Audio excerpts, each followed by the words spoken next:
1983, musical instrument companies around the world banded together to create a visionary specification. MIDI 1.0, the first universal musical instrument digital interface. Its ability to join computers, music, and the arts has become an essential part of live performance, recording, smartphones, and even stage lighting. Now, MIDI 2.0 takes the specification much further while retaining backward compatibility with the MIDI 1.0 gear and software already in use. Let's explore why MIDI 2.0 is the biggest advance in music technology in decades. MIDI 1.0 messages went in one direction, from a transmitter to a receiver. MIDI 2.0 is bidirectional and transforms MIDI from a monologue to a dialogue.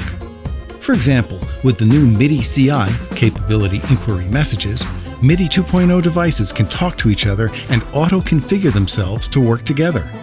They can also exchange information on functionality, which is key to backward compatibility. MIDI 2.0 gear can find out if a device doesn't support MIDI 2.0. It then simply communicates using MIDI 1.0 messages. To deliver an unprecedented level of nuanced musical and artistic expressiveness, MIDI 2.0 reimagines the role of performance controllers. These are what translate human performance gestures to data that computers can understand. Controllers are now easier to use, and there are more of them. Over 32,000 controllers, including controls for individual notes.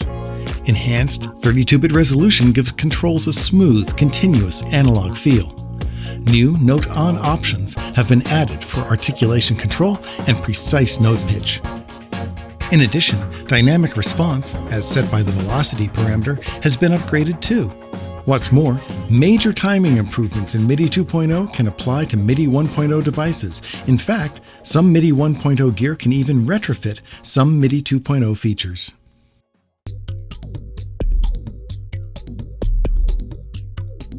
MIDI gear can now have profiles that dynamically configure a device for a particular application.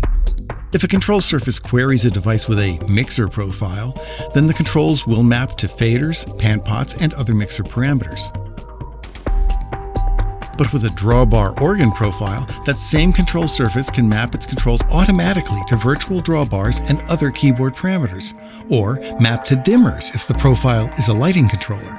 This saves setup time, improves workflow, and eliminates tedious manual programming.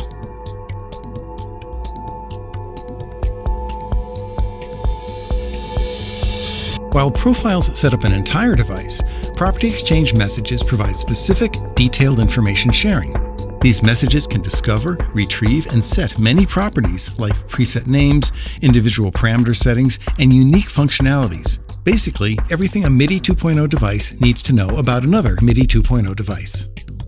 For example, your recording software could display everything you need to know about a hardware synthesizer on screen, such as preset names, parameter values, and more. This brings the same kind of instant recall associated with software synthesizers to hardware synthesizers. MIDI 2.0 is the result of a global, decade-long development effort. Unlike MIDI 1.0, which was initially tied to a specific hardware implementation, a new universal MIDI packet format makes it easy to implement MIDI 2.0 on any digital transport, like USB or Ethernet. And to enable future applications that we can't envision today, there's ample space reserved for brand new MIDI messages. MIDI will continue to serve musicians, DJs, producers, educators, artists, and hobbyists. Anyone who creates, performs, learns, and shares music and artistic works for decades to come.